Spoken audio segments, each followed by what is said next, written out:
بسم آب وولد ومنفس قدوس أهدو أملاك آمين.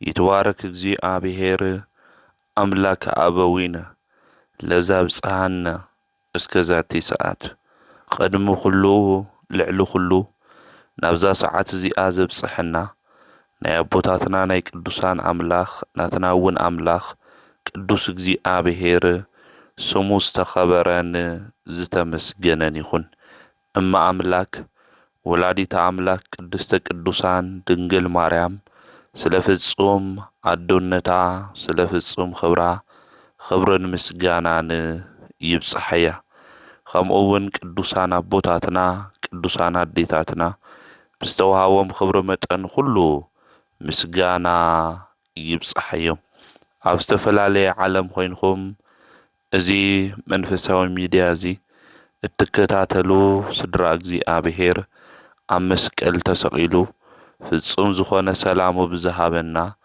ብኢየሱስ ክርስቶስ ፍጹም ሰላም ከመይ ትጸንሑ ከመይ ትኾኑ ሰላም እግዚአብሔር ምስ ኩላትኩም ይኹን። እንኳዕ ንሰማዕቱ ንቅዱስ መርቆሬዎስ ዓመታዊ ክብረ በዓል بسلام أبصحكم أبصحنا بأرثوذكساوي توحيد بيت كريستيان حدار إسراء حمشتي ناي سمايتو ناي قدوس مرقريوس عمتاوي كبر بعال بعاوي دمقت يخبريو مغزي آبهير سناي فقاد ناي تمرتنا رأس زخون مسكراتخا زدنقو إيوم زي قال زي انرخبو مزمور داويت مزمور 119 قصري 119 ايو مسكراتخا زدنقو إيوم سلازي نفسي تدليوم لبا أملاك الداويت እግዚአብሔር አምላክ سباب سعان اللوجزي سب خوينو زترخبه نإسرائيلاويان دما بقنعنا من قدي زمرحه مزمور داويت دما زدرسلنا እግዚአብሔር አምላክ خم لبيلو زصوعو ቅዱስ ንጉስ እዩ ልበ አምላክ ዳዊት ኣብ መዝሙሩ ድማ كزمر انتلو اتوم ناي እግዚአብሔር مسكرات زدنقو مخانوم ازوم مسكرات زيوم زدنقو خم اوون نفسو خم تدليوم لبا عملاك عم مزمورو كزمر انتلو نملكتنا ازوم ناي እግዚአብሔር مسكرات انمن يوم كنبل انتلنا ቅዱሳን ሰማዕታት እዮም። ሰማዕት ማለት ምስክር ማለት እዩ። ኣብ ቅድሜ ከሃድያን ኣብ ቅድሜ ዓለዋውያን ነገስታት ከይፈርሑ ከይሓፈሩ ስለ ኣምላኾም ስለ እግዚአብሔር ስለ ናይ እግዚአብሔር መንግስቲ ስለ መንግስተ ሰማያት ስለ ወንጌል ዝመስከሩ ዝተናገሩ እዮም ቅዱሳን ሰማዕታት በመምስካሮም ድማ ካፍቶም ነገስታት ከሃድያን ብዙሕ ስቅያት መከራ ዝበጽሖም እዮም ቅዱሳን ሰማዕታት ስለዚ ምስክራትኻ ዘድንቁ እዮም ዝድነቁ እዮም ነፍሰይ ድማ ደለየቶም እናበለ እዩ ልበ ኣምላክ ዳዊት ዝዝምር ዘሎ ናይ ልበ ኣምላክ ዳዊት ነፍሴ ትደልዮ ስለ ሓቂ ስለ ኣምላኽ ስለ እግዚአብሔር ዝምስክሩ ቅዱሳን እያ ልቡ ነፍሱ ትደልየ ናይና ህይወትኸ መን ይኾን ይደልያ ኣብዚ ዓለም እዚ ቅዱሳን ሰማዕታት ዶ ንደልዮም ኣለና ንኾን ናቶም መንገዲ ናቶም ተጋድሎ ናዮም ህይወት ኣጽኒዕና ገሎም ድማ ኣንቢብና ከምቲ ንሶም ብቅዱስና መንገዲ ዝኸድዎ ከምቲ ንሶም ብንጽህና መንገዲ ዝኸድዎ ንሕና ንክኸድ ነብስና ናዮም ህይወት መንገዲ ኣብ ምድላይ ዶ ትህልው ትኾን ወገናተይ? ካብዞም ቅዱሳን ሰማዕታት እንብሎም ሕዳር 25 ድማ ዓመታዊ ክብረ በዓሉ ዝኾነ ስለ ክርስቶስ መስኪሩ ኣምላኸይ ክርስቶስ ድማ ኣይክሕዲ ኢሉ ብሰማዕትነት ዝዓረፈ ሰማዕቱ ቅዱስ መርቆሬዎስ እዩ። እዚ ሰማዕት እዚ ካብ 2ይ ሚእቲ ክፍለ ዘመን እስካብ 3ይ ሚእቲ ክፍለ ዘመን ዝነበረ ሰማዕት እዩ። እዚ ሰማዕት እዚ ሊቃውንተ ቤተ ክርስቲያን 2ይ ሊቀ ሰማዕታት እናበሉ ይጽውዕዎ እዮም። መርቆሬዎስ ናይ መጀመርያ ሽሙ ፊሊፓዶር ተባሂሉ እዩ ዝጽዋዕ። መርቆሬዎስ ማለት ንኣብ ፈታዊ ናይ ኢየሱስ ክርስቶስ ኣገልጋሊ ማለት እዩ። ተወሊዱ ዝዓበየሉ ድማ ኣብ ሮማ ከተማ እዩ። ኣቦኡን ኣቦ ሓጉኡን ወይ ከዓ ኣቦ ጎይቶንኡ ኣራዊት ብምህዳን እዮም ዝነብሩ ነይሮም። ሓደ እዋን ከም ልማዶም ኣራዊት ካሃድኑ ናብ ደኒ ይኸዱ። ኣብዚ ግዜ እዚ መጻወዲ ገይሮም ኣራዊት እዮም ዝሃድኑ ነይሮም። ኣብዛ እዋን እዚኣ ኣብ መጻወዲኦም ውሽጢ ዝኣተዉ ግን ካብቲ ዝለመድዎ ወጻኢ ዝኾኑ ኣራዊት እዮም። ገጾም ገጸ ከለባት ዝኾኑ 2 ኣወዳት ረኸቡ። ኣብዚ ግዜ እዚ ብጣዕሚ ደንገጹ። መልኪዖም ከም ኣንበሳ ዝመስል ዓይኖም ድማ ከም ሓዊ ክትሪኦም እንተለኻ ዓይንኻ ዝብዝብዝ እግሮም ክረኣዩ እንተለዉ ድማ ከም ሓፂን ዝኾነ ፍጥረቶም ድማ ካብ ካሊእ ፍጥረታት ፍልይ ዝበለ ኣንበሳን ነብርን ድማ ካብ ሓይሎም ዝተለዓለ በጣጢሶም ዝድብርዩ ኣራዊት እዮም ኣብ መጻወዲኦም ኣትዩ ዝረኸብዎ። ኣብዚ ግዜ እዚ ናይ ቅዱስ መርቆሬዎስ ናይ ኣቦኡ ኣቦ ማለት እዩ ኣባ ሓጉኡ በልዕዎ እዞም ኣራዊት እዚኦም። ኣቦኡ ናይ ቅዱስ መርቆሬዎስ ክበልዕዎ ክብሉ እንተለዉ እግዚኣብሔር መልኣክ መጺኡ ኸልኸሎም።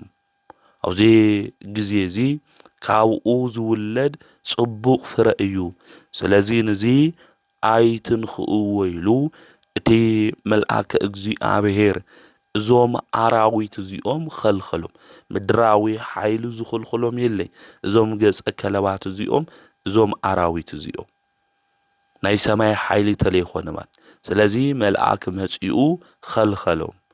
ናይ ቅዱስ መርቆሬዎስ ኣቦ ድማ እቲ መልኣክ ንሱ ኣድሐኖ። ድሕሪ እዚ ድማ ኣቦኡ ናይ ቅዱስ መርቆሬዎስ እዞም ኣራዊት እዚኦም ተፈጥሮኦም ተቐይሩ። ናብ ገራሚ ዝኾነ ተፈጥሮ ድማ ተቐየረ። ካብ ክሳዶም ብላዕሊ ናይ ኣራዊት እዩ። ካብኡ ብታሕቲ ድማ ናይ ሰብ ተፈጥሮ ዘለዎም እዩ። እዞም ፍጥረታት እዚኦም ናብ ገራሚነት ተለዊጦም ከም በጊዕ የዋሃት ኮይኖም ምዚ ናይ ቅዱስ መርቆሬዎስ ኣቦኡ ናብ መንደሩ ናብ ገዝኡ ንክኸዱ ክኢሎም እዮም ማለት እዩ። ድሕሪ እዚ ናይ ቅዱስ መርቆሬዎስ ኣቦኡ ኣሕዛባዊ እዩ ነይሩ። እግዚኣብሔር ዘምልኽ የኾነይ ነይሩ። ኣባ ሓጉኡ እውን እግዚኣብሔር ዘምልኽ የኾነይ ነይሩ። ቅዱስ መርቆሬዎስ ምስ ተወለደ እውን ናይ መጀመርያ ሽሙ ፊሊፓዴር ኢሎም እዮም ጸዊዖሞ ማለት እዩ። እዞም ናይ ኸልቢ መልክዕ ዘለዎም ድማ ምስኦም ንብዙሕ ዘመናት ተቐመጡ ማለት እዩ። ካብዚ እግዚኣብሔር ኣምላክ ከድሕኖ እንተሎ ናይ ቅዱስ መርቆሬዎስ ኣቦኡ ድማ ክርስቲያን ኮይኑ ማለት እዩ። ተጠሚቑ ዘድሐነኒ ኣምላኸይ ቅዱስ እግዚኣብሔር እዩ ኢሉ ክርስቲያን ኮይኑ ንሱ እውን ተጠሚቑ ናይ ክርስትና ሽሞም ድማ ናይ ጥምቀት ሽሞም ናይ ቅዱስ መርቆሬዎስ ኣቦኡ ኖህ ተባሂሉ ኣዲኡ ድማ ታቦት ተባሂላ ፊሊፓዴር ዝነበረ ድማ መርቆሬዎስ ተባሂሉ ተሰይሙ ማለት እዩ። እዞም ናይ ከልቢ መልክዕ ዘለዎም ድማ ናይ እግዚአብሔር መልአክ ተገሊጹሎም እግዚአብሔር መልአክ ተገሊጹ ድማ ናይ ቅዱስ መርቆሬዎስ ኣቦ ንክእዘዙ ንከግልግሉ ድማ እገበሮም ማለት እዩ። ናይ እግዚአብሔር ድንቅ ዝኾነ ተኣምር እዚ እዩ ማለት እዩ። እግዚአብሔር ንኣምኖ እንድሕር ኮይንና ናብኡ ንመለስ እንድሕር ኮይንና ዘፍርሑና ነገራት ሁሉ ካብ እግርና ብታሕቱ ኮይኖም ክንገዝኦም ንኽእል ኢና ማለት እዩ። ስለዚ ኣብቲ ዘመን እሱ ዝነበረ ንጉስ እኒኦ ዳኪዎስ ዝበሃል እዚ ንጉስ እዚ ብእግዚአብሔር ድማ ዘይኣምን እዩ ማለት እዩ። ንብዙሕ ክርስቲያናት እውን ዘሳቂ ዝነበረ ንጉስ እዩ። ናይ ቅዱስ መርቆሬዎስ ኣቦኡ ምስኡ ዘለው ገጸ ከለባት ዘለዎም ብዙሕ ተኣምር ከም ዝገብሩ ሰሚዑ ተመልኪቱ። ምክንያቱ እዞም ናይ ኣራዊት ተግባር ዘለዎም ናይ ኣራዊት መልክዕ ዘለዎም ናብ ገራምነት ወይ ከዓ ናብ ጽቡቕ ትቕየሩ እንተለው ከግልግሉ እንተለው ንምልከት ኢና። ከምኡ እውን ጸላኢ ክመጹ እንተለው ናይ ቀደም ተፈጥሮኦም ተመሊሱ ነቲ ዝመጽእ ጸላኢ ዘጥፍኡ እዮም ነይሮም። ስለዚ ኣብዚ ግዜ እዚ ናይቲ ዓዲ ንጉስ ሰሚዑ ንከምጽእዎም እዩ ዓዚዙ ማለት እዩ። ኣብዚ ግዜ እዚ እግዚአብሔር ናብ ዝቀደመ ፍጥረቶም መሊሱ እቲ ንጉስ ዘምጽኦም ሰባት ክምልከቱ እንተለው ፈሪሖም ናብቲ ንጉስ ኸይዶም እዮም። እቲ ንጉስ እውን እዚ ምስ ሰምዐ ናይቶም ኣራዊት ተፈጥሮ ድማ ንክርሕቕ እግዚአብሔር ድማ እዚ ነገር እዚ ንክገብር ናይ ቅዱስ መርቆሬዎስ ኣቦ ድማ ንእግዚአብሔር ንክልምን እዩ ተናጊርዎ ማለት እዩ። ምክንያቱም ሰራዊት ፈሪሖም መጽኦም ተመሊሱ ባዕሉ መጽኡ እውን ርእይዎም እዩ እቲ ንጉስ ክርኢ እንተሎ እቲ ንጉስ እውን እዚኦምማ ከመይ ዝበሉ ኣራዊት እዮም ከመይ ዝበለ ተፈጥሮ እዩ ዘለዎም ብጣዕሚ ዘፍርሑ እዮም ኢሉ እዚ ዘፍርሕ ገጾም እዚ ዘፍርሕ መልክዖም እዚ ዘለዎም ሓይሊ ናብ ቀደም ተፈጥሮኦም ተቐይሮም ስለ ዝነበሩ ተመሊሶም ናብ ገራምነት ንክቕየሩ ኣብዚ ግዜ እዚ ንካማልዶ ንቅዱስ መርቆሬዎስ ኣቦ ለመኖ። ኣብዚ ግዜ እዚ ናይ ቅዱስ መርቆሬዎስ ኣቦ እውን ለሚኑ ክብሪ ምስጋና ንኣምላኽና ንእግዚአብሔር ይኹን ተፈጥሮኦም መሊሱ ናብ ገራም ዝኾነ ናብ ጽቡቕ ንክቕየሩ ገይርዎም እዩ ማለት እዩ። ኣምላኽና ቅዱስ እግዚአብሔር እውን ናይና ጠባይ ሓደ ሓደ ሻዕ ከም ኣራዊት ኮይኑ እዩ። ካብ ኣራዊነት ጠባይ ለለና ብዙሓት ሰባት እኒአና ኢና። ካብዚ ናብ ኣራዊነት ካብዚ ክፉእ ዝኾነ ካብ ሰብኣውነት ወጻኢ ዝኾነ ናይ እንስሳ ጠባይ ለለና ናይ ዝሙት ተግባር እንገብር ሰባት እንቀትል ሰባት ነጥፍእ ዘየድሊ ተግባር እንገብር ናይ ኣራዊት ጠባይ ለለና ካብ ሰብ ጠባይ ካብ ሰብ ባህሪ ዝወፃና ሁሉ ንዞም እንስሳ እዚኦም እግዚአብሔር ኣምላኽ ተፈጥሮኦም ናብ ገራምነት ኣምልቀይሮ ሁሉ ናይና ህይወት ናይና ታሪክ እውን እግዚአብሔር ኣምላክ ለኩልና ንክቕይረልና ናቱ ቅዱስ ፍቃድ ይኹነልና። ድሕሪ እዚ ናይ ቅዱስ መርቆሬዎስ ኣቦ እቲ ንጉስ ወሲዱ ገዛኢ ናይ ሰራዊት ሁሉ ድማ ሓለቃ ገይሩ ሾሞ እዞም ናይ ከልቢ ኣርኣያ ወይ ከዓ መልክዕ ዘለዎ ድማ ይእዘዝዎ ነይሮም። ምስኡ እዮም ዝጓዓዙ ነይሮም። ሁሉ ሰብ ድማ ይፈርሖምን የኽብሮምን ነበረ ማለት እዩ። ምክንያቱ እዞም ሰባት እዞም ተፈጥሮኦም ናብ እንስሳ ኮይኖም ዘለው ኣራዊት ፍርቂ ኣካሎም ሰብ እዮም። ፍርቂ ኣካሎም ድማ ኣራዊት ዝኾኑ ተፈጥሮ ዘለዎም እዮም። ድሕሪ እዚ ናይ ቅዱስ መርቆሬዎስ ኣቦ ተሾይሙ ናብ ውግእ እዩ ኸይዱ። ናብ ውግእ ክዋጋእ እንተሎ ድማ ናይ ቅዱስ መርቆሬዎስ ኣቦኡ ዝተሰዓረ ዝተሸነፈ ይመስልዎ እቲ ንጉስ ኣብኡ ስለ ዝጸንሐ ነቶም እንስሳታት እዞም አራዊት እዚኦም ሰው ኮይኖም ግን ላብ አራዊት ለተቀየሩ እዮም እዞም እንስሳ እዚኦም ትንጉስ አምጺኡ ሃይማኖቶም ልክልውጡ ኣብዚሑ እዩ ዝልምኖም ነይሩ ዝገርመኩም እዞም ሰብ ኮይኖም ግን ላብ እንስሳ ለተቀየሩ ክርስትና ሃይማኖት ልነበሮም እዮም ማለት እዩ ናዝ ንጉስ እዚ ኣብዚ ገድሉ ክናንብብ ተለና ክልምኖም ኣብዚ ግዜ እዚ ክልምኖም ሃይማኖትኩም ቀይሩ እዩ ዝብሎም ነይሩ እዚኦም ግን እምቢ ሃይማኖትና ክንቀይር የንኽእል ኢሎም ሃምል ተናገርዎ እዩ ዘርድእና ከመይ ኢሉ ክኾን ይኽእል እንስሳ ኮይኖም ተናጊሮም ክንብል ንኽእል ኢና ግን ሰው ኮይኖም ላብ እንስሳነት ዝተቀየሩ እዮም ሰው ኮይኖም ላብ እንስሳ ዝተቀየሩ ይኾነ ናብ በልዓም አድግ እውን እግዚአብሔር ክትናገር ገይርዋ ናይ ቢታንያ አእማን እውን ክናገር አገር እግዚአብሔር ዝሰአነ ነገር ሃምለ የለም ምፍላጥ ምርዳእ የድሊ ማለት እና ናይ ቅዱስ መርቆሬዎስ አቦ ተመሊሱ ማለት ምስ ተመለሰ ሰበይቱ ወዱ ክደልዮም ተሎ የረኸሞም ምክንያቱ ትንጉስ ወሲድዎም ነይሩ ና ቅዱስ መርቆሬዎስ አቦ ልሞተ ወሲልዎ ወሲድዎም ነይሩ ናይ ቅዱስ መርቆሬዎስ አዲኡ እውን ወሲዱ ክምርዓዋ እዩ ደልዩ ነይሩ ትንጉስ ንሳ ግን እምቢ ኢላቶ ንሓደ ወታደር ካውዚ ቦታ እዚ ብስውረ ውፅአኒ ኢላቶ ለሚናቶ ምስ ወዳ ኮይና ምስ ቅዱስ መርቆሬዎስ ናብ ካሊእ ቦታ ብስደት ኸይዳ እያ ማለት እዩ አቡኡ እውን ክረኽቦ የኸኣለይ ሰበይቱ እውን ክረክብ የኸኣለይ ንኻልኣይ ግዜ ዝመኮንን እዚ ናይ ቅዱስ መርቆሬዎስ አቦ ክዋጋእ ድማ ኸደ ማለት ክዋጋእ ክኸድ እንተሎ ድማ እቶም ዝተዋግኡዎ ወታደራት ድማ ንዑ እንታይ ገብርዎ ማለት እዩ ይማርኽዎ ማለት እዩ ተማርኽዎ እንተለው ግን እቶም ዝተዋግኦም ዓዲ መርዶሳውያን እንታይ እዮም ነይሮም ክርስቲያን እዮም ነይሮም ማለት እዩ ኣብዚ ግዜ እዚ ክቀትልዎ የኸኣሉ ማለት እዩ ክርእይዎ እንተለው ድሕሪ ተወሰነ ግዜ ክርስቲያን ምዃኑ ምስ ፈለጡ እዞም መርዶሳውያን ኣብ ዓዶም እዮም ገዛኢ ገይሮም ናይ ቅዱስ መርቆሬዎስ አቦ ሸይሞሞ ማለት እዩ ክብሪ ምስጋና ለአምላኽና ለቅዱስ እግዚአብሔር ይኹን እግዚአብሔር ሞገስ ክበካ ተሎ እግዚአብሔር ክብሪ ክበካ ተሎ ኣብ ለይትፈልጦ ዓዲ ኩሉ ይሾመካ ሞገስ ይበካ ክብሪ ይበካ ኣብ ልብና እግዚአብሔር ጥራሕ ንሓዞ እግዚአብሔር ጥራሕ ንተኣዘዝ እግዚአብሔር ጥራሕ ንኽብር እምበይ እግዚአብሔር አምላኽና ኣብ ኩሉ ቦታታት ይሾመና የኽብረና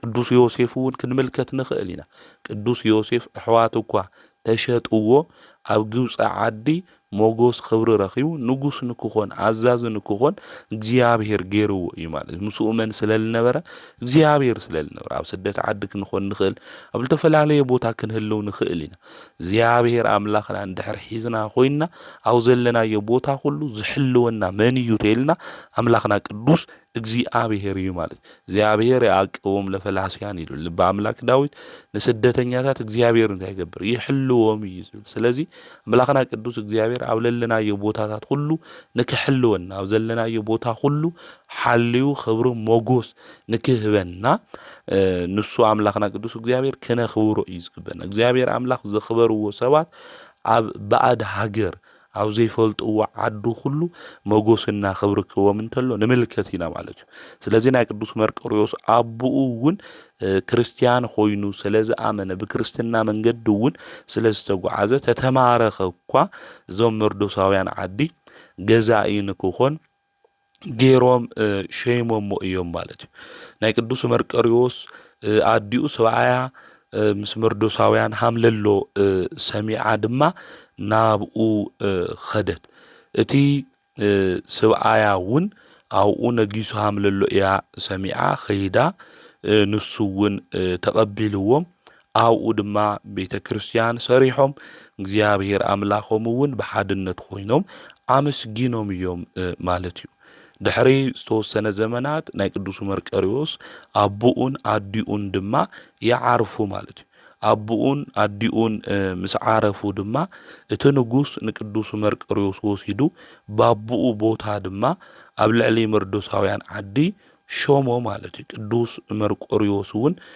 ምስ ተሾመ እቶም መኳንንቱ ኩሎም ብጣዕሚ ደስ ኢልዎም እቶም ገጸ ኸልቢ ዘለዎም ድማ ናብ ጦርነት ምስኡ ሓቢሮም እዮም ናፍቲ ውግእ እውን ዝወፁ ነይሮም ማለት እዩ ንክዋጋ ክወፅእ እንተሎ ንሱ ናይ ቀደም ናይ አራዊት ዝኾነ ተፈጥሮም እግዚአብሔር ይምልሰሎም ስለ ዝነበረ ማንም ዝኽእሎም የነበረ ማለት እዩ እና ንቅዱስ መርቆሬዎስ ዓውይ ናይ ዓወት ምግባር ሓይሊ ተዋሂብዎ ዘይንኡ ሁሉ ኣብ ሁሉ ቦታ ዓዲ ካብ ቤተ መንግስቲ ጀሚሩ ኣብ ዓዲ ሁሉ ተሰሚዑ ኣብ ቤተ መንግስቲ ካብ ዘለው ሰባት እውን ልዕል ዝበለ ንክኾን ክኢሉ ማለት እዩ ቅዱስ መርቆሬዎስ ኣብ ሓደ እዋን ጣዖት ዘምልኽ ዳኪዎስ ዝበልናዮ ንጉስ ናይ ብርብር ጸለእቲ ኣብ ልዕሊኡ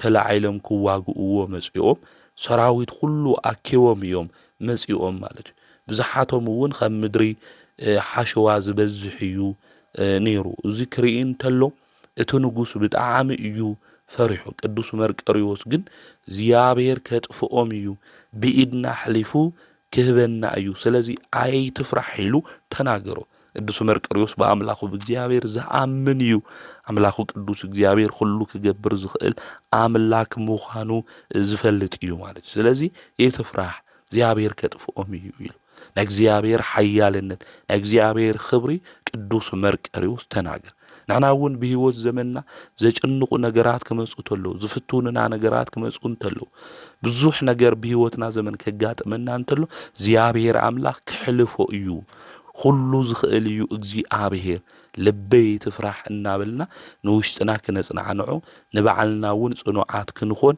ኣብ እግዚአብሔር ዝተደገፍና ክንኸውን እዩ ዝግብአና ማለት እዩ ና ድሕርዚ ቅዱስ መርቆሬዎስ ናይ እግዚአብሔር መልአክ ኣብ ውግእ ውሽጢ ረአዮ ዝተሰሓለ ሰይፍ ድማ ብኢዱ ውሽጢ እንዮ እዚ ሰይፍ እዚ ድማ እቲ መልአክ ሃዎ ማለት እዩ ጸሎእቱ ድማ ብዓወት ከም ዘሽንፍ ፈጣሪኡ አምላክ ቅዱስ እግዚአብሔር ድማ ክዝክርሃም ለግብኦ ሓሰበ ማለት እዩ ስለዚ ዳኪዎስ ድማ ጣዖት ዘምልኽ እዚ ነገር እዚ ድማ ልክነሽንፍ አምላክ ቅዱስ እግዚአብሔር ክትአምን ኢካ ምክንያቱ ቅዱስ መርቆሬዎስ ክርስቲያን እዩ ዳኪዎስ እቲ ንጉስ ድማ ጣዖት ዘምልኽ እዩ ማለት እዩ እና ዞም ጸለእቲ እዚኦም ብዓወት ክነሽንፍ ኢና አምላክ ቅዱስ እግዚአብሔር ግን ክተምልኽኒ ኢካ ኢልዎ ተመልአኩ እውን ተገሊጹ ነጊርዎ እዩ ነገር ግን ዳኪዎስ ብዓወት ምስተመለሱ ዝገበሮ እንታዩ እንድሕሪልና ናይ ፈጣሪና እግዚአብሔር ሹም ይኾነ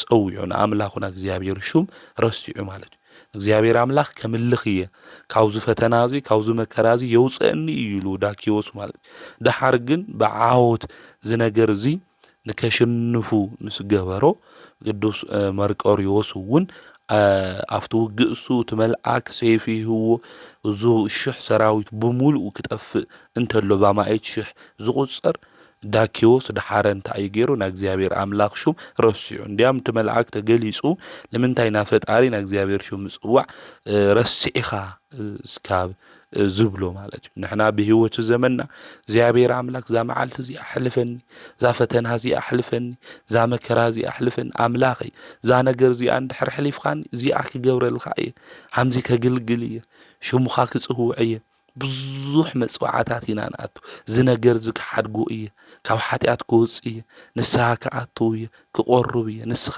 ጥራሕ ካብዙ ፈተና እዚ ካብዙ መከራ እዚ ኣውፅአኒ ኢልና ንምሕፀን ማለት ክንሓምም ተለና ክኾን ይኽእል ክንሽግር ተለና ክኾን ይኽእል ብዝተፈላለየ መከራታት ክንኾን ተለና ክኾን ይኽእል ካብዙ መከራ እዚ ካብዙ ፈተና እዚ አምላኽና ቅዱስ እግዚአብሔር ምስ ኣውፅአና ግን ለአምላኽና ቅዱስ እግዚአብሔር እንርስዕ ብዙሓት ኢና ማለት እዩ ስለዚ ክነስተውዕል ይዝግብአና ከዚ ብህይወት ጠጠው ኢልና ንኸድ ዘለና አምላኽና ቅዱስ እግዚአብሔር ምሕረቱ ኣብ ልዕሌና ስለለብዝሕልና እዩ ስለዚ ቅዱስ አምላኽና እግዚአብሔር ከነምስግኖ ይግባእ እዛ ፀሓይ እዚኣ ኣውፂኡ ዝእቲ ዘሎ አምላኽና ቅዱስ እግዚአብሔር ኸምናይና ስራሕና ይኾነ ኸምናቱ ሕያውነት ምዃኑ ክንፈልጥ ክንርዳእ ይግብአና ጸላኢ ዝድብርዮ ክወግአና ዝደሊ ብዙሕ ነገራት እኮ እንዮ እቶም ናባና ዝተወርወሩ ነገራት ሁሉ አምላኽና ቅዱስ እግዚአብሔር ንዓና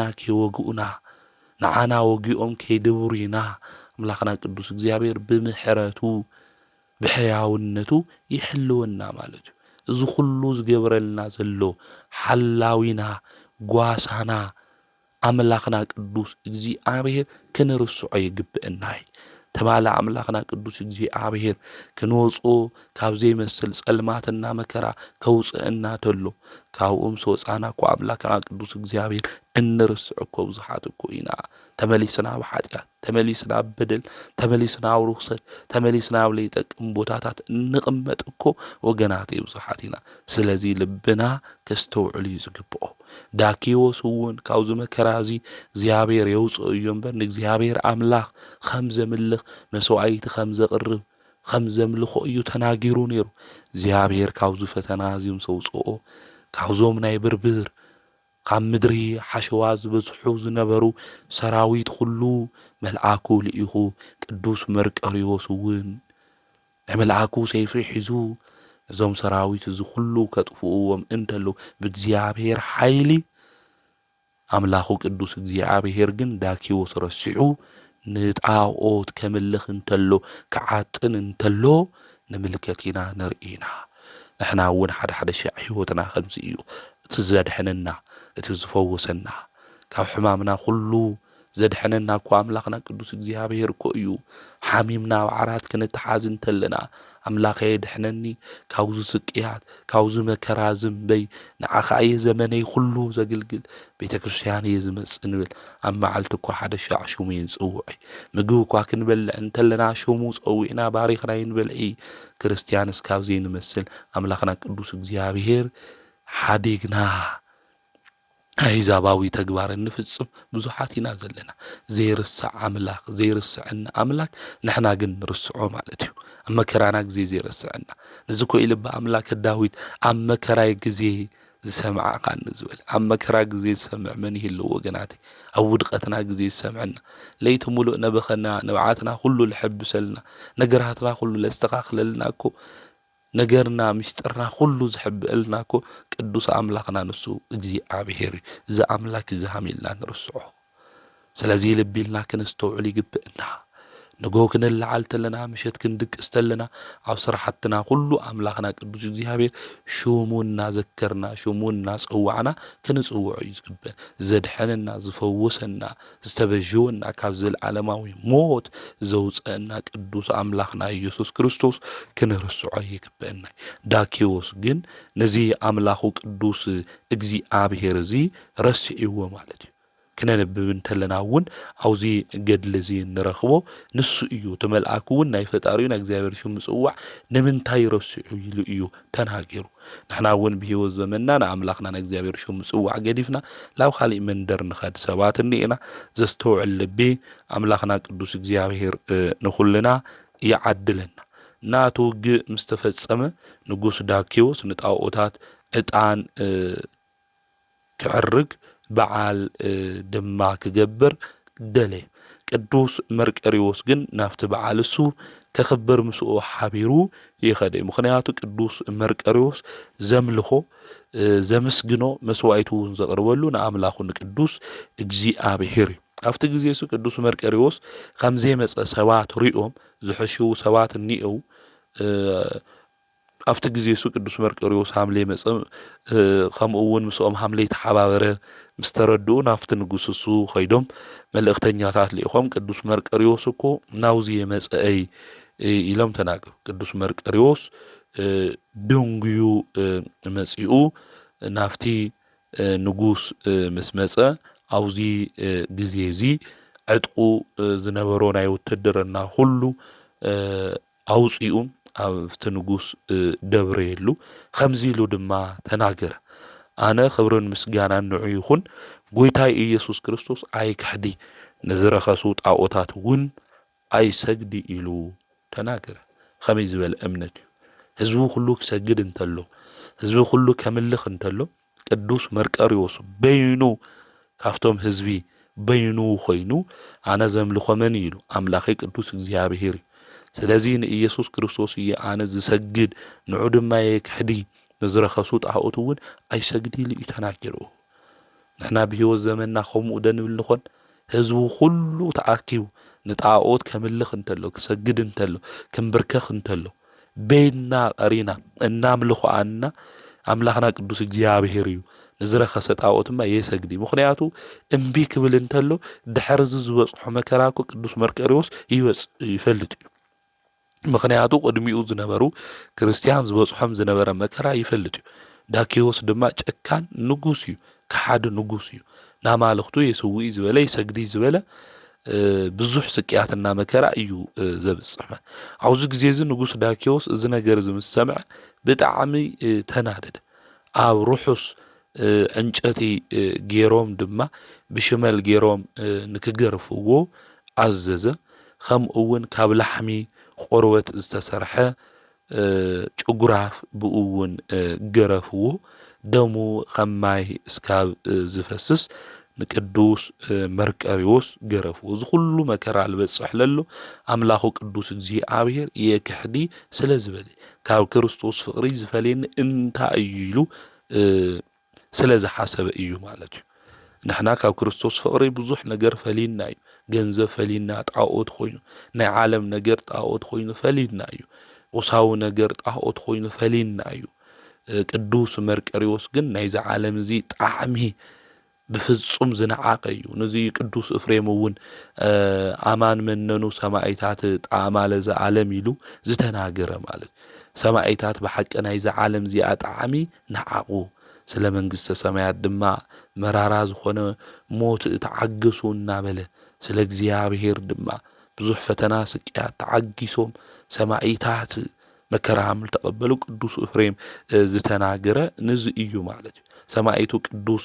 መርቆሬዎስ እውን ኣምላኸይ ቅዱስ እግዚኣብሔር ኣይክሕዲሉ ንክግረፍ ደሙስ ካብ ዝፈስስ ተገሪፉ እዩ ድሕር እዚ ናይቲ ዓዲ ሰባት ቅዱስ መርቆሬዎስ ይፈትውዎ ስለ ዝነበሩ እቲ ንጉስ እውን ፈሪሑ ናብ ኮፖዶቅያ ናይ እስያ ክፍሊ ናብ ዝኾነት ናብ ቂሳርያ ብሓፂን መእሰሪ ወይ ከዓ መትሐዚ ገይሩ ልኢኽዎ እዩ ማለት እዩ ኣብኡ ድማ ንከሳቂዎ ኣሳቂዮም ድማ ኣብ መወዳእታ ብሰይፊ ክሳዱ ንክቆርፅዎ እዩ ዳኪዎስ ንጉስ ኣዚዙ ማለት እዩ ስለዚ እዚ ሰማዕት እዚ ዝግረፍ ዘሎ ብዙሕ መከራ ዝበፅሖ ዘሎ ብሓውን እውን ዝቃፀል ዘሎ ብዙሕ ፈተናታት ዘጋጥሞ ዘሎ ኣምላኽ ቅዱስ እግዚኣብሔር የክሕዲሉ እዩ ነዚ እዩ ልበ ኣምላክ ዳዊት እውን ምስክራትካ ዘድንቁ እዮም ስለዚ ነፍሰይ ደለየቶም ኢሉ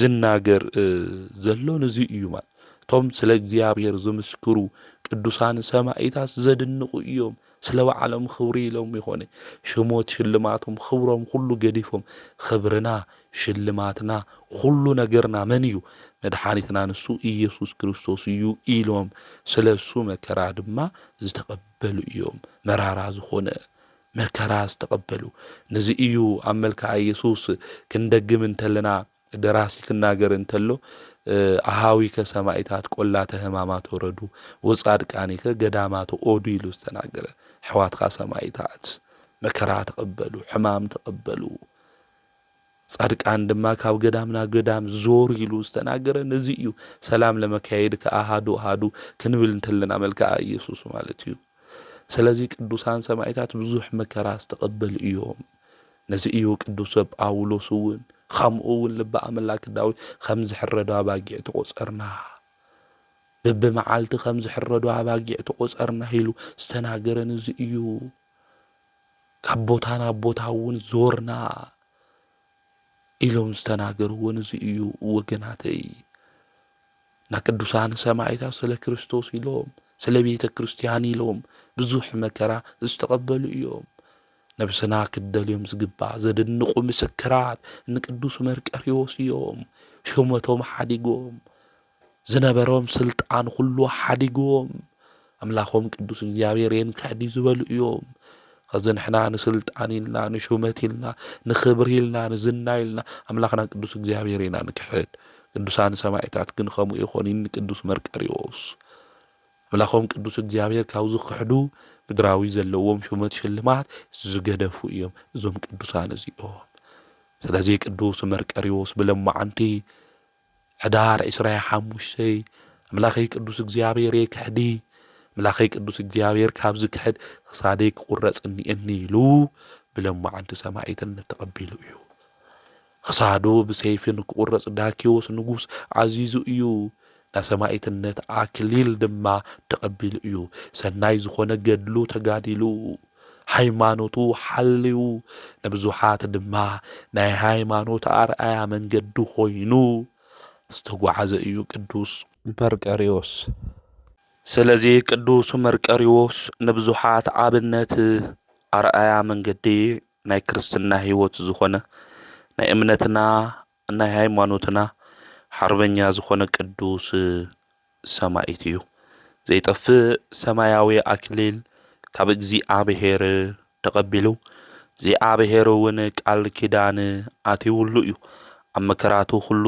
ዘጽናዕንዑ ካብ ፈተና ካብ መከራ ሁሉ ድማ ዘውፅኦ ዝነበረ ኣምላኽ ቅዱስ እግዚአብሔር እዩ ኣምላኽና ቅዱስ እግዚአብሔር እውን ነዚ ዓብይ ሰማዕት ቅዱስ መርቆሬዎስ ቃል ኪዳን ክኣትወሉ እንተሎ ካብ ቅዱስ ጊዮርጊስ ቀፂሉ ካልኣይ ሊቀ ሰማዕታት ንስኻ ኢኻ ኢልዎ እዩ ብጣዕሚ ዝገርም ቃል ኪዳኑ ድማ ናይ ቅዱስ መርቆሬዎስ ስእሊ ኣድህኖ ዝሓዘ ሰብ ዝተወርወረ ጦር እንተኾነ ከምኡ እውን ካብ ድንገት ዝኾነ ሓደጋ ካብ ዝተተኮሰ ጥይት እንተኾነ ከም ዘይንኽኦ መድኃኔ ዓለም ቃል ኪዳን ኣትይውሉ እዩ ስለዚ ቅዱስ መርቆሬዎስ ብህይወትና ዘመን ሁሉ እዚ ሰማዕት እዚ ክንጽውዖ እንተለና ካብ ፈተና ሁሉ ዘድሕነና ሰማዕት እዩ ብህይወት ዘመንና ንኩልና ዝገበረልና ምስክርኒእና እዩ ቅዱስ መርቆሬዎስ ተኣሲርና እኳ ካብ እስር ቤት ኣውፅአና ክንብሎ እንተለና ካብ ኹፉኣት ሰባት ድሕነና ክንብሎ እንተለና ቅዱስ መርቆሬዎስ ካብ ፈተናታት ሁሉ ዘውፅአና ሰማዕት እዩ ስለዚ ኣምላኽ ቅዱስ እግዚአብሔር እውን ካብ ዝውርወሩ ነገራት ሁሉ ካብ ዝትከሱ ነገራት ሁሉ ካብ ድንገት ዝኾኑ ሓደጋታት ሁሉ ኣምላኽ ቅዱስ መርቆሬዎስ ኢሉ ዝለመነ ናቱ ስእሊ ድማ ዝሓዘ ካብ ሁሉ ፈተናታት እግዚአብሔር ኣምላኽ ከም ዘድሕኖ ክንፈልጥ ክንርዳእ ይግብአና ኣብ ገዳሙ እውን ክንኸድ እንተለና ናቱ ስእሊ ክንርኢ እንተለና ካህናት ማህሌት ከምኡ እውን ሰዓታት ክቆሙ እንተለው ከድርሱ እንተለው ናይ ቅዱስ መርቆሬዎስ ስእሊ ዘለዎ እቲ ፈረስ ከም ዝንቀሳቐስ ብዓይንና ምስክር ኮይና ኩላትና ርኢናዮ ኢና እዚ ድንቂና እግዚአብሔር ተኣምር እዩ ተኣምር ማለት ከኣይምሮ ብላዕሊ እዩ ማለት እዩ ስለዚ ሰማዕቱ ቅዱስ መርቆሬዎስ ብዙሕ ተኣምር ዝገብር ሰማዕት እዩ ማለት እዩ ቅዱስ መርቆሬዎስ ምስ ዓረፈ እውን ብስእሉ ብዙሕ ተኣምር ገይሩ እዩ ብሽሙ እውን ኣብ ዓለም ሁሉ ኣብያተ ክርስቲያናት ተሃኒጾም እዮም ዓበይቲ ዝኾኑ እግዚአብሔር ብዝሃቦ ስልጣን ብዙሕ ተኣምራት እውን ገይሩ እዩ ካብቲ ተኣምር ሓደ ክንምልከት እንተለና ኦልያኖስ ኣብ ዝነገሰ ግዜ ክብሪ ምስጋና ንኣምላኽና ንእግዚአብሔር ይኹን እሞ እዚ ኦልያኖስ ዝበሃል ንጉስ ንእግዚአብሔር ኣምላክ ክሒዱ ኣብዚ ግዜ እዚ ቅዱስ ባሲልዮስ ዘቂሳርያ ሊቀ ጳጳሳት ፓትርያርክ እዩ ነይሩ ተኣምራቱ ኣብ ዝተጻሕፈሉ መጽሓፍ ከም ዝተጻሕፈ ምእመናን ብጽኑዕ ስቓይ እዩ ኦልያኖስ ዘሳቂ ነይሩ ንዑ ክመክር ካብ ስሕተቱ ንክምልስ ቅዱስ ባሲልዮስ ናፍቲ ንጉስ እዩ ኸይዱ ንሕና ንዛጥፍኡ ሰባት ክንመክር እዩ ዝግብአና ካብ ጥፍኣቶም ንክምለሱ ካብ ስሕተቶም ንክምለሱ ክንመክሮም ክንናገሮም እዩ ዝግብአና ሓደ ሓደ ሻዕ እዚ ሰምዒ እዚ ኣኮይት ሰምዒልና ንሓድግ ኢና ቅዱስ ባሲልዮስ ፓትርያርክ እዩ እዚ ንጉስ እዚ እግዚአብሔር ኣምላክ ከሒዱ ብዙሕ ክርዲ ክርስቲያናት እውን ከሳቂ ሃምለሎ ይፈልጥ እዩ ነገር ግን ክመክሮኒ ኢሉ ናብኡ ኸደ ኦልያኖስ ቅዱስ ባሲልዮስ ምስ ረኣዩ ክብሪ ምስጋና ንኣምላኽና ንእግዚአብሔር ይኹን ንእግዚአብሔር ተጻረፈ ቅዱስ ባሲልዮስ እውን ኣሰሮ ማለት እዩ ኣብዚ ግዜ እዚ ኣብ እስር ቤት ኮይኑ ናይ ቅዱስ መርቆሬዎስ ስእሊ ሪኡ ኣብ ቅድሚኡ ኮይኑ ቅዱስ ባስልዮስ ጸልየ እዛ ስእሊ እዚኣ ካብቲ ቦታ እሱ ኸይዳ ንኦልያኖስ ንጉስ ብጦር ወጊኡ ከም ዝቐተሎ ናብ ቦትኡ እውን ከም ዝተመለሰ ገድሉና ቅዱስ መርቆሬዎስ ይነግረና እዩ ማለት። ስለዚ እግዚአብሔር ብቅዱሳን ስእሎም እውን ብዝተፈላለየ መንገዲ ተኣምር ይገብር ኢና። ቅዱስ ጳውሎስ ጨርቁ ተኣምር ይገብር ነይሩ። ብጽላለቶም ንቅዱስ ጴጥሮስ ኩሎም ተኣምር ይሰርሑ ነይሮም እዮም። ስለዚ ኣምላኽና ቅዱስ እግዚአብሔር ብዝተፈላለየ መንገዲ ተኣምሮ ኣብ ልዕሊ ቅዱሳኑ ይሰርሕ እዩ ማለት እና ቅዱስ ባስልዮስ ከሃዲ ኦልያኖስ ከም ዝሞተ ፈሊጡ ናይ ክርስቶስ ምስክር ዝኾንካ ናይ ሓቂ ጸሪ ዝኾነ ኦልያኖስ ቀቲልካዮ ዲኻ ክብል እንተሎ እታ ስእሊ ርእሳ ዘንበል ኣቢላ ቅዱስ ባስልዮስ እውን ደስ ኢልዎ እግዚኣብሔር ኣመስጊኑ እዩ ማለት እዩ። ስለዚ ናይ ቅዱስ መርቆሬዎስ ተኣምር ሓደ ንምልከቶ እዚ እዩ ማለት። ስለዚ ናዩ ስእሊ ዘለዎ ቅዱስ ስእሊና ቅዱስ መርቆሬዎስ ክንሕዝ እንተለና ካብ ዝተፈላለየ መከራ ከም ዘድሕነና ቅዱስ ባስልዮስ ዘቂሳርያ እውን ኣብ ቅድሚ ስእሊ ኮይኑ ለሚኑ ኦልያኖስ ንጉስ እውን ንክሞት ቅዱስ መርቆሬዎስ ከም ዝገበሮ ክንፈል። ምክንያቱ ኦልያኖስ ልቡ ዘይምለስ እዩ ዝጨከነ ሰብ እዩ።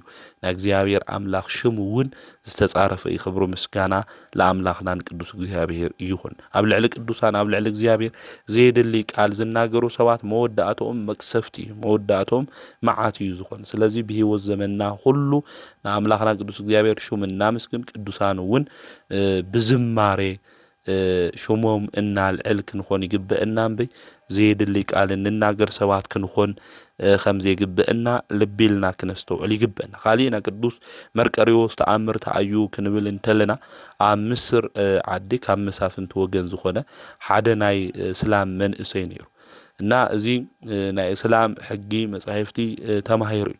ብሓደ ዕለት ድማ ናብ ባሕሪ ከባቢ ክኸድ እንተሎ ሓደ ዝተፈረዶ ሰብ ረኺቡ እዚ ሰብ እዚ ከምዚ ኢሉ ተናገሮ። ናይ ክርስትና ጥምቀት ተጠመቕ ኢሉ ይነግሮ እቲ ዝተኣሰረ ክርስቲያን። እዚ ሰብ እዚ ግን እንታይ ኢሉ ከምዚ ኢሉ ተናጊሩ ከዚ ፍርዲ እኒአካ እዩ ክትሞት ኢኻ። ምክንያቱ ፍርዲ ተፈሪድዎ እዚ ክርስቲያን እዚ ንክሞት ኣብ ዓብዩ ጉድጓድ ብሓዊ አንዲዶም ክቐትልዎ እዮም ሰባት ተኣኪቦም ነይሮም ማለት እዩ። እዚ ናይ መስፍን ወዲ ዝኾነ መንእሰይ ግን ንስኻ ተፈሪድካ ኢካ ሓዲ ኢኻ ናብ ሲኦል ኢኻ ከዚ ተኣቱ ዘለኻ ናብ ገሃነም ኢኻ መንበሪኻ እግዚአብሔር ሰለስተ ኣማልክቲ ጌርኩም ተኣምኑ ክፉእ ኢኻ ኢሉ ይናገሮ። ከምኡ እውን ይጸርፍ እዚ ዝተፈረዶ ክርስቲያን እውን ይሰምዕ። ኣብዚ ግዜ እዚ እዚ ዝተፈረደሉ ከምዚ ኢሉ ይምልስ ኣነ ክርስቲያን እየ ነገር ግን ሰለስተ ኣማልክቲ ኢለ ዘምልኽ ከሃዲ ይኾንኩ ሓደ ኣምላክ እየ ዘምልኽ እምበይ ኣብ ወልደ መንፈስ ቅዱስ ኢለ ስላሴ ሓደ ኣምላክ ኢለ የምልኽ ሓደ ይኾኑ ሰለስተ ይኾኑ ኢለ ግን ኣምላኸይ ክንደይ እዩ ሓደ እዩ። ወልድ ካብ ኣቦ ካብ እግዚአብሔር ፍሉይ ኣይኮነይ ናይ ባዕሉ ቃል እዩ። መንፈስ ቅዱስ እውን ህይወቱ እዩ። ናይ ሃይማኖትና ሚስጥር ካባኹም ዝተሰወረ ድንቂ እዩ ኢሉ ይናገሩ። ስለ ሚስጥረ ስላሴ የምህሮ እና ሚስጥረ ስላሴ ክንመሃር እንተለና እግዚአብሔር ሓደ ኣምላክ እዩ። ሓደ ኣምላክ ግን ብሹም ብግብሪ በአካል ግን ሰለስተ እዩ ኢልና ሓደ ይኾኑ ሰለስተ ይኾኑ ሓደ ይኾኑ ኢልና ኢና ንናገር። ብመለኮት ሓደ ብሹም ብግብሪ በአካል ድማ ሰለስተ ኢልና ኢና ንናገር ማለት እዩ። ኣብዚ ግዜ እዚ ስለ ሚስጥረ ስላሴ ነገሩ እዚ ሰብ እዚ ኣብ ፍርዲ ኢለሉ ኣብ ፍርዲ ኮይኑ ናብ ሓዊ ከኣቱ ተፈሪዶ ሰባት ድማ ተኣኪቦም ክርእዩ እዮም መጺኦም። ኣብዚ መከራ ውሽጢ እዚ ኮይኑ እኳ ግደፈኒ ኣነ ተፈሪድኒ እዩ ኢሉ ከማረር ይኾንና ይንሰምዖ። ስለ ሃይማኖት ክምስክር ክናገር ተሎ ኢና እንሰምዖ። ንሕና እውን ኣብየቱም ቦታ ክንኾን ንኽእል ኢና። ዝተፈላለየ መከራ ዝተፈላለየ ጭንቂ ክንኾን ንኽእል። ሃይማኖትና ግን ክንምስክር ክንናገር እዩ ዝግብአና ማለት እዩ። ከምዚ ኢሉ ተናገሮ። ከዚ ንስኻ ኣብ ልብኻ ጸልማት እዩ ዘሎ ብውሽጢ ናይ ሃይማኖት ብውሽጢኻ ናይ ሃይማኖት ብርሃን የበርህልኸ ድሓር ግን ልብኻ ክበርህ እዩ። ከማይ ስለ ኢየሱስ ክርስቶስ ክትጋደል ኢኻ ከምኡ እውን መከራ ክትቕበል ኢኻ ኢሉ ተናገሩ። እዚ መንእሰይ እዚ ሰላም እዩ ምስ ሰምዐ ድማ ብጣዕሚ ተናዲዱ ማለት እዩ። ጫምኡ ካብ እግሩ ኣውፅኡ ኣፉን ገጹን ድማ ርእሱ ጸፍዖ ማለት እዩ። ከምዚ ትብለኒ ንምንታይ እዩ በሎ ስቃዩ ድማ ንክበዝሕ ገበሩ። ኣብዚ ግዜ እዚ ድሓረ ክትፅፀት ኢኻ ኢሉ እዚ ሰብ እዚ ተናገሩ። ኣብዚ ግዜ እዚ ንዚ ሰብ እዚ ክሳዱ ብሰይፊ ቆረፅዎ፣ ናብ ሓዊ ዝነደደ እውን ወሰኽዎ ማለት እዩ።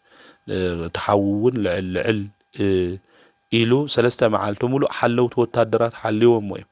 ነገር ግን ላብቲ ሓዊ ተተደብረየ እኳ ወርቂ ኣብ ሓዊ ከም ዝፍተን ኩሉ ስግኡ እውን ምንም ተለይነኽኦ እዮም ረኺቦሞ እቲ ንጉስ ምስ ነገርዎ ንክቐብርዎ እዮም እቲ ንጉስ እውን ዓዚዙ ማለት።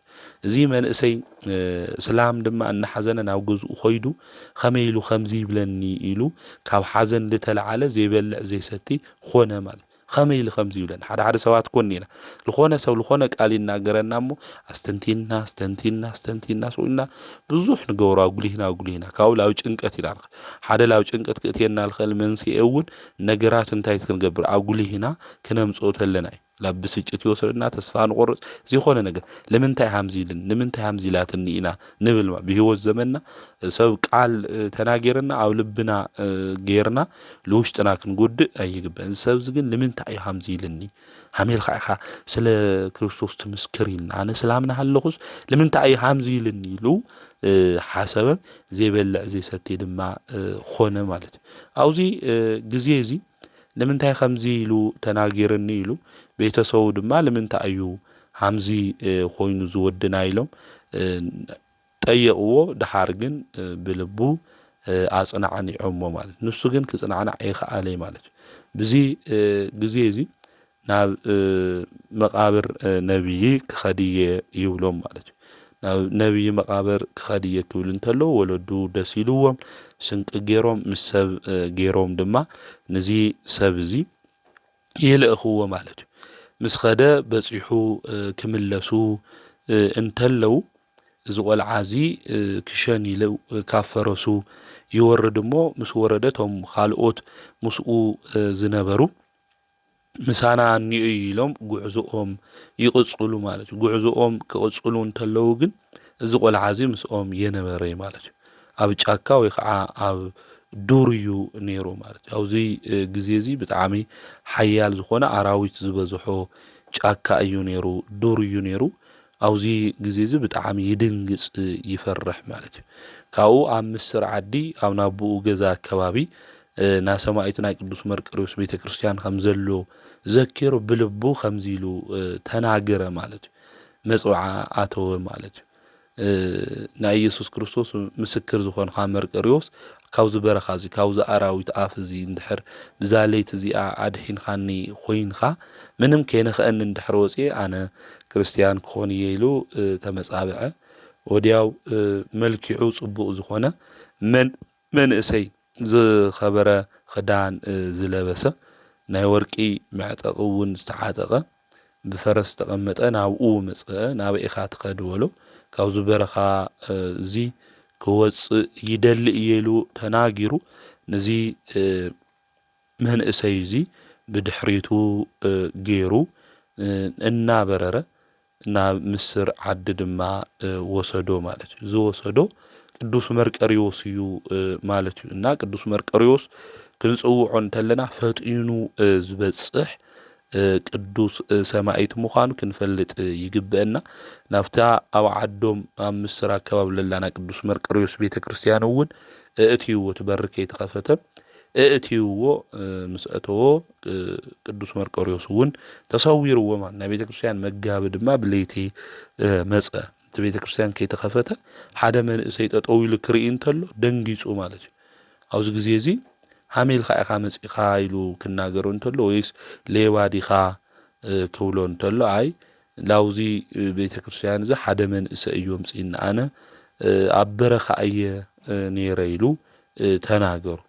እዚ መጋቢ እዚ ናይቲ በረኻ ሹም ምስ ሰምዐ ልብኻ ጠፊኢካ እዩ ዘሎ ኢሉ እዩ ተናጊርዎ። ምክንያቱ እቲ እውን ፈሪሑ እዩ ዘሎ ናይ 22 መዓልቲ መንገዲ እዩ ብልተወሰነ ደቂቃ ቅዱስ መርቆሪዎስ እውን ሒዙዎ ዝመጽ ማለት ስለዚ ናይቲ ቤተክርስትያን ለሎ መጋቢ ድማ ናይቲ ቤተክርስትያን አገልጋሊ ሌባ እዩ መሲልዎ ማለት እዩ ነገር ግን ሌባ ይኾንኹይ ናውዚ ዘምፀኒ ሓደ መንእሰይ እዩ ኣነ ዝፈልጦ ነገር የብለይ ኢሉ ተናገሩ ኣብዚ ግዜ እዚ ከሃዲ ዝነበረ ማለት እዩ ናይ ቅዱስ መርቆሪዎስ ስእሊ እቲ ናይ ቤተክርስትያን አገልጋሊ ከርእዮ ተሎ ዝበዕሉ እዩ ፈረስ እውን እዚ ዝበዕሉ እዩ ሒዝኒ ዝመፀ ኢሉ ተናገሮ ማለት እዩ ኣብዚ ግዜ እዚ እቲ ናይ ቤተክርስትያን አገልጋሊ እውን ገሪምዎ እዚ መንእሰይ እውን ኣነ ወዲ እዚ ንጉስ እየ ናብዚ ዓዲ ዝለሎ ንጉስ እዩ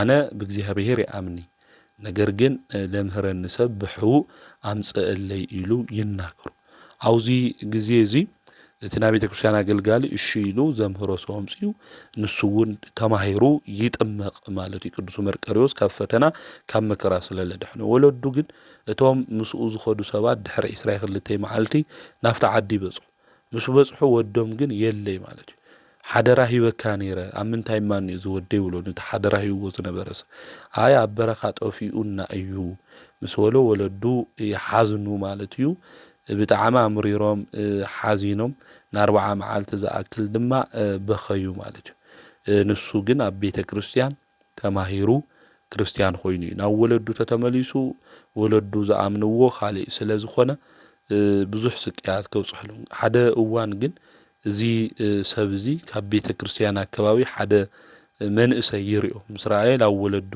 ይኸድ እዛ በረኻ ሞይቱ ዝተባሃለ ወድኹም ኣብና መርቆሪዎስ ቤተክርስትያን ርእዮ እየ ይብል ቶም ወለዱ እውን ኸይዶም ይደልይዎ ካብኡ ይረኽብዎ ማለት እዩ ንምንታይ ኢኻ ኣብ ወገንና ማእኸል ተሕፍረና ዝሰራሕካዮ ነገር ጽቡቕ ይኾነይ ይብልዎ ብሕያው ኢየሱስ ክርስቶስ ወዱ ብጎይታ ብኢየሱስ ክርስቶስ ማለት ብሕያው እግዚአብሔር ወዱ ዝኾነ ብኢየሱስ ክርስቶስ አሚነ እየ ክርስቲያን እየ ኢሉ መለሰሎም ዓብዪ ስቅያት እውን ኣሰቃየሞ ናብ ጸልማት እውን ጉድጓድ እትዮሞ ሽንቶኦም ብዙሕ ነገሮም ናብ ልዕልዮም ናብ ገዝኦም ጽራግ እውን የፍስሱሉ ነይሮም ዝብላዕ ዝስተይ እውን ይህብዎ ነይሮም ን7 መዓልቲ እንኡ ግን ኩሉ ሻዕ ትበኪ ነይራ ካብ ጉድጓድ ኣውፂኣ እውን ላብሌ ንርእካ ቦታ ኽድ ኢላቶ ናብ ኣስቄጥስ ገዳም ኸይዱ ኣብኡ እናገልገለ 2 ዓመት ተቐሚጡ እዩ ማለት እዩ እግዚአብሔር እውን ናይ ትንቢት ጸጋ ሂብዎ ሓደ መነኩሴ እውን ናብ ምስር ከተማ ኽድ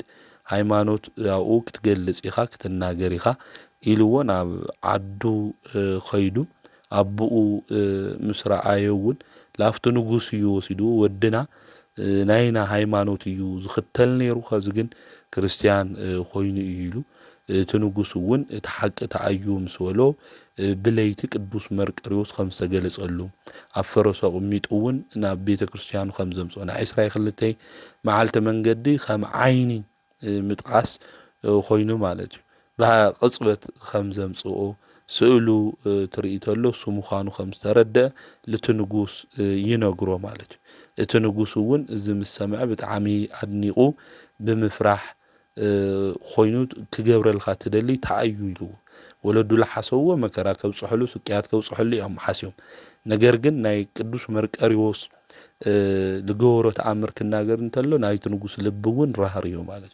ስለዚ ለጨካናት ልብ ዘርህርህ እዩ ቅዱስ መርቆሪዎስ ሽሙ ኣብ መከራ ፈተና ክንኾን እንተለና ክንጽውዖ እዩ ዝግብአና ማለት ኣብዚ ግዜ እዚ ታይ ክገብረልካ ክብሎ እንተሎ ናይ ቅዱስ መርቆሪዎስ ቤተ ክርስቲያን ክስራሕለይ ይደሊ እየ ና መላእክት ሓለቃና ቅዱስ ሚካኤል እውን ምስኡ ኢሉ ምስ ነገሮት ንጉስ ባስቸኳይ ንክህነጽ ኣዚዙ ኣፍታ ቤተ ክርስቲያን ውሽጥ እውን ብዙሕ ተኣምራት ተገሊጹ ንሱ እውን ኣበሚኔት ኮይኑ ብዙሓት መንኩሶም እዮም 2 ድርሳናት እውን ደሪሱ ካድያን እውን ኣምሂሩ ናብ ዝቐንዐ ሃይማኖት መሊሱ እግዚአብሔር አገልግል በሰላም ዓሪፉ እዩ ማለት እዩ ሽሙ እውን ዮሐንስ ልብል ሽሙ እዮም ኣውጽኦም ሉ ማለት ስለዚ ቅዱስ መርቆሪዎስ ሃምዚ እዩ ካብ ፈተና ካብ መከራ ኣድሒኑ ዘአምን ዝነበረ ሰው እኳ ሽሙ ክጽውዖ እንተሎ ኣማልደን ክብሎ እንተሎ እዚ ናይ ክርስቶስ ምስክር ዝኾነ ቅዱስ መርቆሪዎስ ካብ ፈተና ሁሉ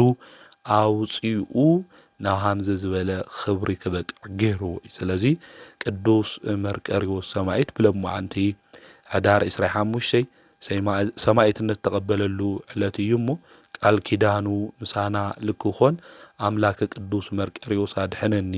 ቅዱስ መርቆሬዎስ ካብ ፈተና፣ ካብ ዘይፈልጦ፣ ካብ ኣራዊት ከምኡ እውን ካብ ዝትኮሱ ነገራት፣ ካብ ድንገት ዝኾነ ሞት ሁሉ፣ ካብ ክፉእ ነገር ሁሉ ሰውረኒ ናይ ክርስቶስ ምስክር ኢልና ክንጽውዕ ይግብአና። ነብስና እውን ክትደልዮ ዝግባእኑ እዩ።